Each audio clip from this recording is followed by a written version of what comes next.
Isang lihim ang sumabog sa gitna ng laro, hindi mo aakalain. Hello, ako si Marikit, 34 na taong gulang, taga Batangas. Hanggang isang linggo ng gabi, akala ko'y kilala ko na ang bawat sulok at hangganan ng aming tahanan.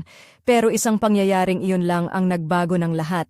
Isang gabing puno ng tahimik na sigaw at mga tingin na naglilihim ng hindi mabigkas na salitang naglalagablab sa aking puso. Palibhasay linggo, may laban ang pambansang koponan sa telebisyon, kaya't nagpa siya si Luis, ang aking asawa, na mag-anyaya ng mga kaibigan sa bahay. Hindi ako kumbinsido, kaya sinabi ko na huwag na lang siya magdala ng bisita. Ngunit nang magpa siya siyang hindi makinig, tinanggap ko na lang ito kahit may kaba sa dibdib ko. Hindi ko inasahan na ang bisitang iyon ay si Marco, kaibigan ni Luis mula pagkabata, halos parang kapamilya na rin. Pagpasok ni Marco, hindi ko inaasahan ang kakaibang pakiramdam na bumalot sa akin. Hindi ito pisikal na pag-atake, kundi isang tahimik, malalim na pagkilala na dumaan sa aming mga mata ng sandali lang. Mabilis kong itinago ang tingin, tinangka kong hanapin ang aking sarili sa mga abalang gawain sa kusina, habang ang telebisyon ay maingay sa sala. Habang si Luis ay nagwawala sa tuwa tuwing may goal ang koponan, naramdaman ko ang isang ibang laro na nagaganap. Isang laro ng mga lihim na tingin at mga hindi sinasabi. Si Marco ay tahimik lang, maingat sa kanyang mga kilos, ngunit may kakaibang tensyon na hindi ko maipaliwanag. Hindi siya lumalapit ng higit pa sa kinakailangan, pero naroon siya, parang isang aninong sumusubaybay sa akin. Marahil ito'y dahil sa nararamdaman kong pag-aalala o baka dahil sa mga di pagkakaunawaan namin ni Luis noong nakaraang gabi. Sinabi ko sa sarili ko na baka haka-haka lang ito, napagod lang ako at sobra ang iniisip.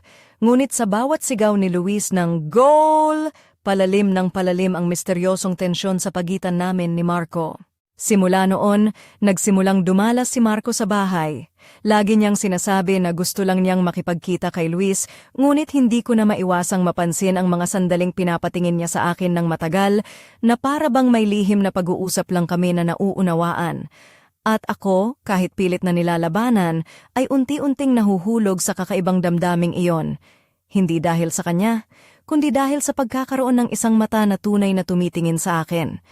Ngayon, habang muling naglalaban ang koponan sa telebisyon at nagkakalat ang mga tawa at tagay sa sala, naramdaman ko na may isang sandali na susubok sa akin ng lubusan. Isang sandali na magpapabago hindi lang sa gabing ito, kundi sa buong buhay ko. Hindi mo aakalain kung ano ang susunod na mangyayari sa dilim ng gabi na yon. Linggo ng gabi ulit, at ramdam ko na ang bigat ng hangin sa aming bahay ay iba na.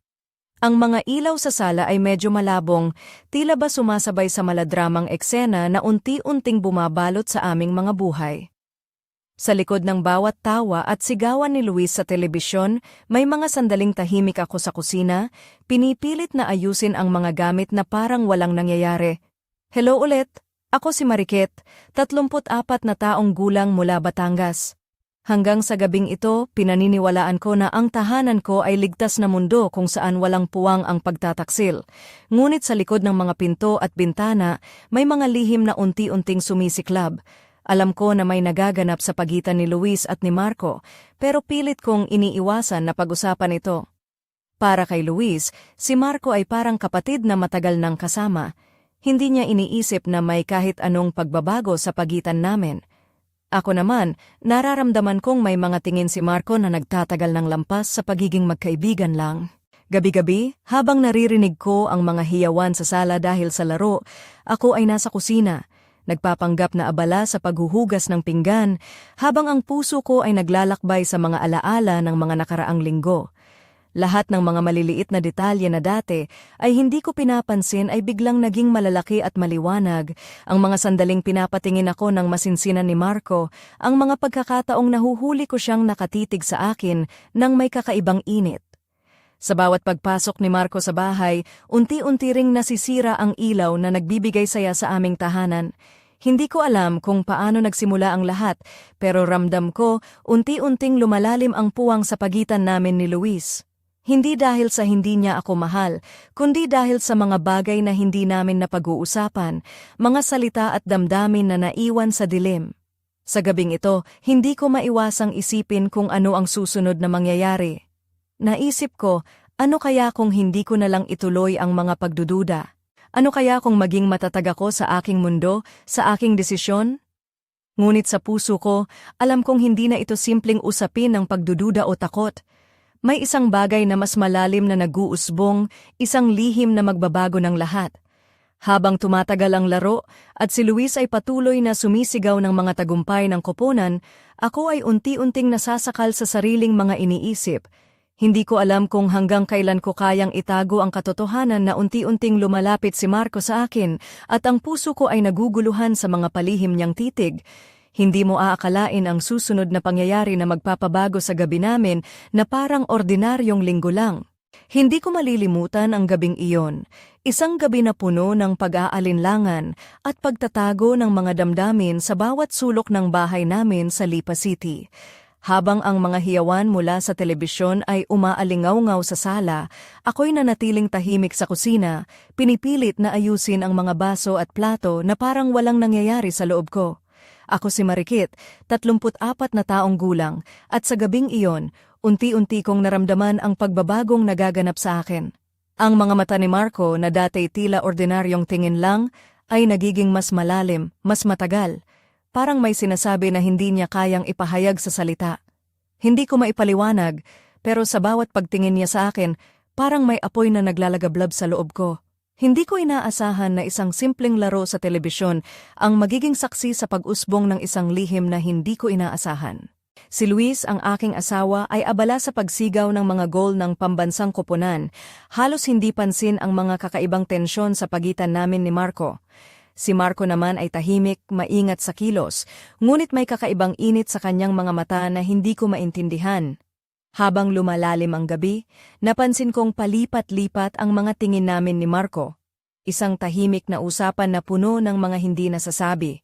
Sa bawat paglingon ko, nararamdaman ko ang kanyang mata na sumusunod sa aking mga galaw. Hindi ito basta-basta lang, ito ay isang lihim na nagbubukas ng pinto sa isang mundong matagal ko nang nais pasukin, ngunit natatakot akong harapin. Ang aming tahanan, na dati puno ng saya at tawanan, ay unti-unting napapalibutan ng isang malabong hangin ng misteryo at pag-aalinlangan. Hindi ko alam kung paano nagsimula ang lahat, pero ramdam ko na ang bawat sandali ay may dalang pagbabago sa akin, sa aming relasyon at sa mga lihim na hindi ko pa handang harapin. Sa paglipas ng mga minuto, habang patuloy ang laro sa telebisyon, naramdaman ko ang isang kakaibang tensyon na hindi ko maipaliwanag. Parang may isang laro sa pagitan namin ni Marco na hindi kailanman malalantad sa iba. Isang laro ng mga titig, mga sandaling naglalaman ng mga pangakong hindi pa nasasabi. Hindi mo aakalain kung gaano kalalim ang magiging epekto ng gabing iyon sa akin, sa aming tahanan, at sa mga desisyong kailangang harapin pagkatapos nito. Hindi ko inaasahan na ang isang simpleng linggo sa aming bahay sa San Pablo, Laguna ay magiging simula ng isang pangyayaring magpapaalimpungat at magbabago sa buhay ko ng lubusan. Sa likod ng mga tawanan at sigawan sa sala dulot ng laban ng pambansang koponan, may isang tahimik na laro na nagaganap, isang laro ng mga titig at damdaming hindi nasasabi. Ako si Marikit, 34 na taong gulang, at sa gabing iyon, naramdaman ko ang kakaibang tensyon na hindi ko maintindihan. Si Marco, matalik na kaibigan ni Luis mula pagkabata, ay nasa aming bahay, kasama ng iba pang mga kaibigan, ngunit tila siya lang ang may kakaibang koneksyon sa akin na hindi ko kayang ipaliwanag. Habang si Luis ay abala sa panunood at pagsigaw sa bawat goal ng koponan, ako'y naglalakad-lakad sa pagitan ng kusina at sala, pilit na nagkukunwaring abala sa mga gawaing bahay habang ang mata ko ay palihim na nakatingin kay Marco. Hindi ako makapaniwala kung paano nagbago ang mga bagay. Ang dati ay simpleng pagkakaibigan lang, ngayoy puno ng mga hindi nasasabing pangungusap sa bawat tingin. Nang bumaba si Luis upang kumuha ng malamig na inumin, napansin ko ang mabilis na palitan ng mga tingin namin ni Marco. May kakaibang init na pumailan lang sa paligid, isang tensyon na hindi ko matanggihan. Ang mga mata niya ay puno ng paghanga, ng pagnanasa na matagal ko nang hindi naramdaman mula sa asawa ko.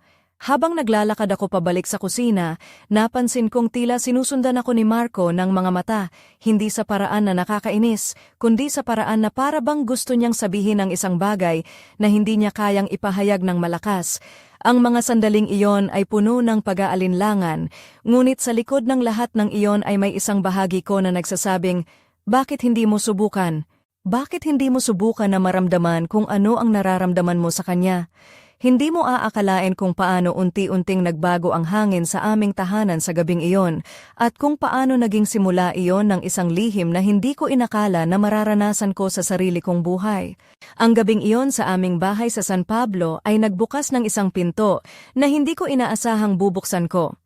Habang si Luis ay abala sa pagsigaw sa bawat goal ng pambansang koponan sa telebisyon, naramdaman ko ang tahimik na presensya ni Marco na tila ba naglalakbay sa bawat sulok ng aking isipan. Ako si Marikit, 34 na taong gulang, at noon, isang linggo ng gabi, napagtanto ko na may isang bagay na hindi na matatakasan. Isang tensyon na unti-unting lumalawak sa pagitan namin ni Marco na pilit kong kinikimkim. Sa bawat sandali na siya'y nasa aming bahay, nararamdaman ko ang mga hindi nasasabi niyang salita at mga titig na mas matagal kaysa sa inaasahan. Habang si Luis ay tumatayo para kumuha ng malamig na inumin, nagtagpo ang aming mga mata ni Marco ng sandali. Sa mga tingin na iyon, naramdaman ko ang isang kakaibang alon ng init na dumaloy sa aking katawan. Hindi ito ang uri ng init na dulot ng simpleng pagkakaibigan. Ito ay isang apoy na matagal nang nakatago sa ilalim ng mga patong ng araw-araw na routine. Pagbalik ko sa kusina, napansin kong si Marco ay tahimik na sumunod sa akin. Ang kanyang presensya ay parang isang anino na hindi ko kayang iwasan. Ang bawat galaw niya ay puno ng pag-iingat, tila ba sinusubukan niyang basahin ang aking mga iniisip bago pa man ako magsalita. Hindi ko maipaliwanag ang mga damdamin na bumalot sa akin, isang halo ng kuryosidad, takot at pagnanasa.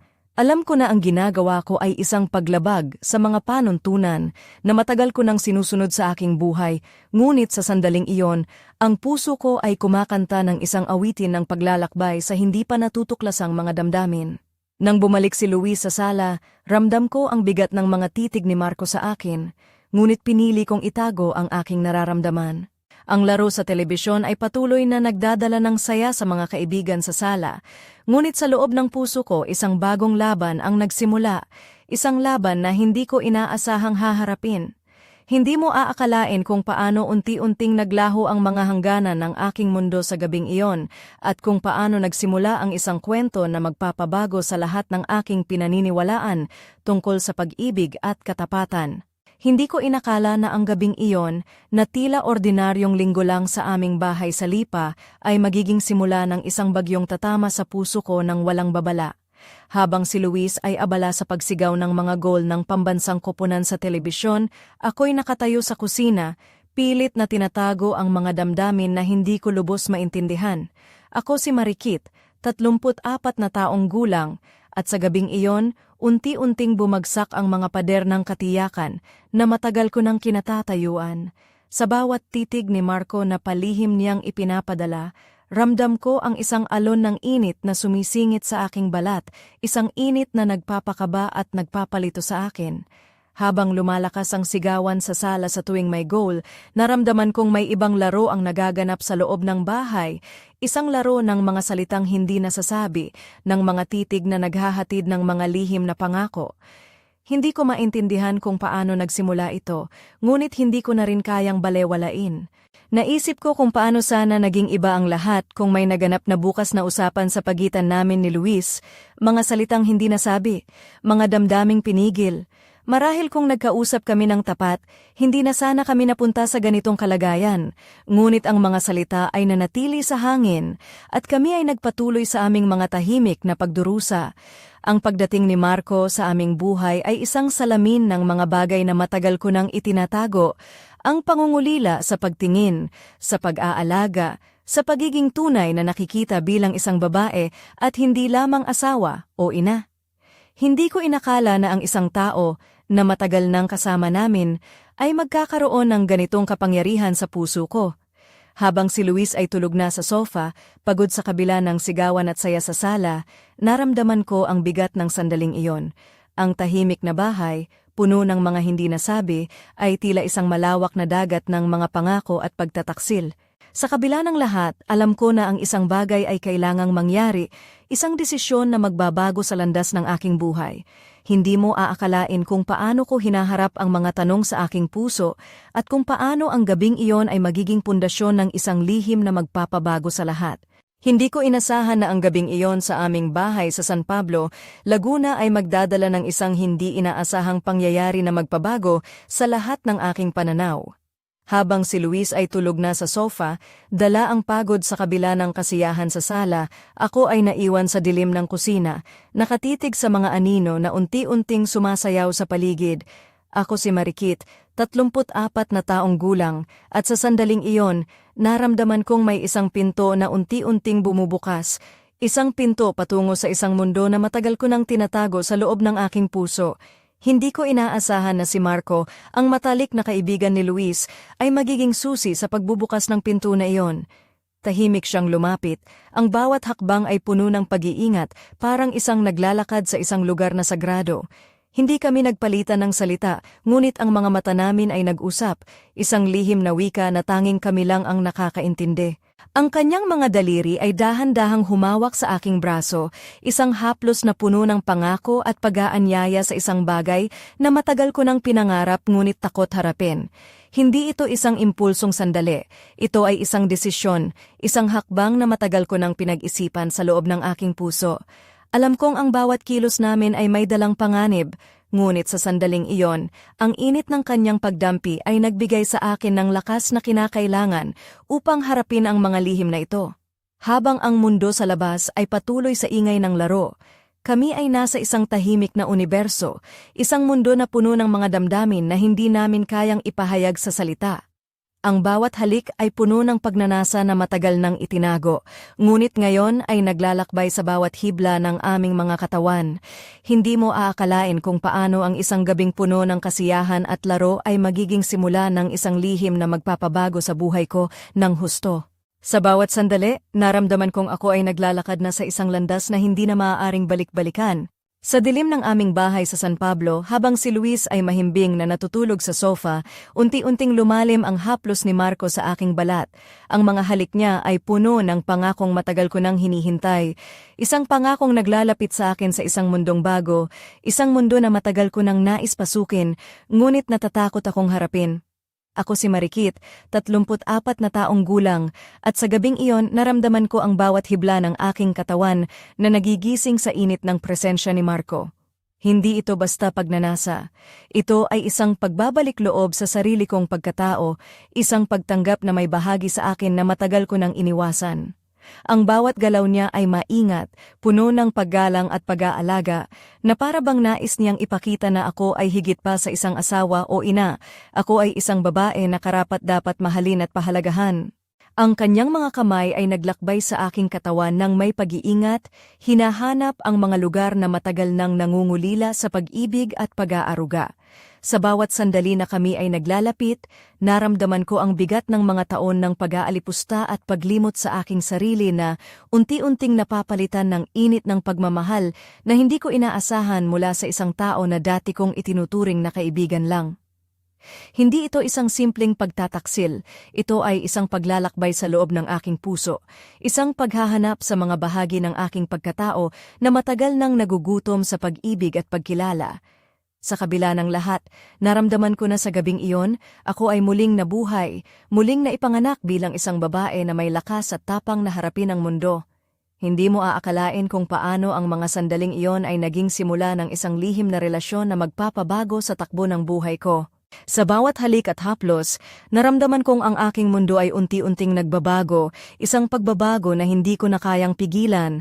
Hindi ko malilimutan ang gabing yon sa aming maliit na bahay sa San Pablo, Laguna, isang gabi na puno ng apoy, lihim at mga damdaming bumabalot sa akin ng napakalakas na enerhiya.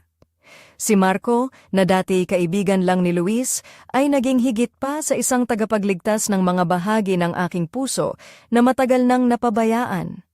Ako si Marikit, 34 na taong gulang, at sa gabing iyon, ang bawat halik ni Marco ay parang kidlat na kumikislap sa madilim na kalangitan ng aking buhay. Hindi lang ito simpleng pagnanasa, kundi isang pagsabog ng emosyon at damdaming matagal ko nang tinatago. Parang isang apoy na hindi mapigilan, lumalakas at sumisiklab sa bawat sandali. Ang aming kwarto ay naging entablado ng isang palabas na puno ng tensyon, init, at pagnanasa.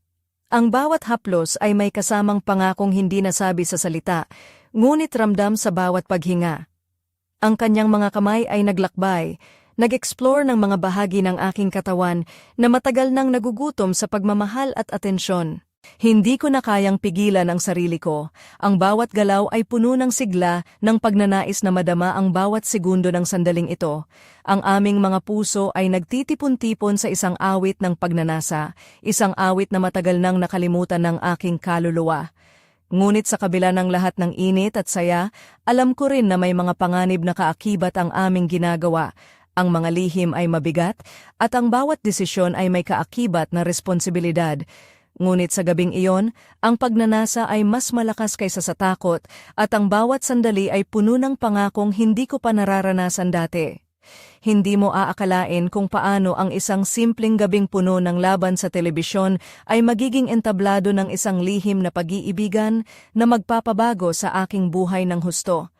Ang apoy na iyon ay nagsimula na at wala nang makakapigil sa apoy na naglalagablab sa aking puso. Habang unti-unting humuhupa ang apoy ng aming lihim na pag-iibigan sa loob ng kwarto namin sa San Pablo, Laguna, ramdam ko ang bigat ng mga desisyong kailangang gawin. Si Luis, ang aking asawa, ay tulog sa sala, hindi alam ang bagyong nagaganap sa likod ng mga pinto. Ako si Marikit, 34 na taong gulang, at sa gabing iyon unti-unting bumagsak ang mga pader ng katiyakan na matagal ko nang kinatatayuan. Ang bawat sandali ay puno ng tensyon, isang tensyon na nagmumula sa pagitan ng katapatan at pagtataksil, pagmamahal at pagnanasa, katotohanan at lihim. Alam kong may isang linya na aking tinawid, isang hangganan na dati kong itinakda ngunit ngayoy unti-unting naglaho sa bawat halik at haplos. Habang nakahiga ako sa gitna ng dilim, naririnig ko ang malayong tunog ng telebisyon sa sala, mga hiyawan at tawanan na nagmumula sa mga kaibigan ni Luis. Ngunit sa loob ko may isang sigaw na tahimik, isang sigaw ng isang babaeng naguguluhan, nagugulantang, ngunit handang harapin ang mga hamon ng kanyang mga desisyon. Hindi ko masabi kung paano ko haharapin si Luis sa umaga, kung paano ko ipapaliwanag ang mga hindi maipaliwanag. Ngunit alam kong ang gabing ito ay hindi na mawawala sa aking alaala. Ito ang gabi na nagbukas ng isang pinto, isang lihim na magpapabago sa lahat ng aking pinaniniwalaan tungkol sa pag-ibig, katapatan at sarili. At habang ang buwan ay patuloy na sumisilay sa aming bintana, isang tanong ang pumipintig sa aking puso. Ano ang susunod na hakbang sa aking buhay at hanggang kailan ko kayang itago ang lihim na ito bago tuluyang masira ang mundong inakala kong matatag? Hindi mo aakalain kung paano magtatapos ang kwento namin ni Marco at kung anong mga lihim pa ang naghihintay na mabunyag sa mga darating na araw.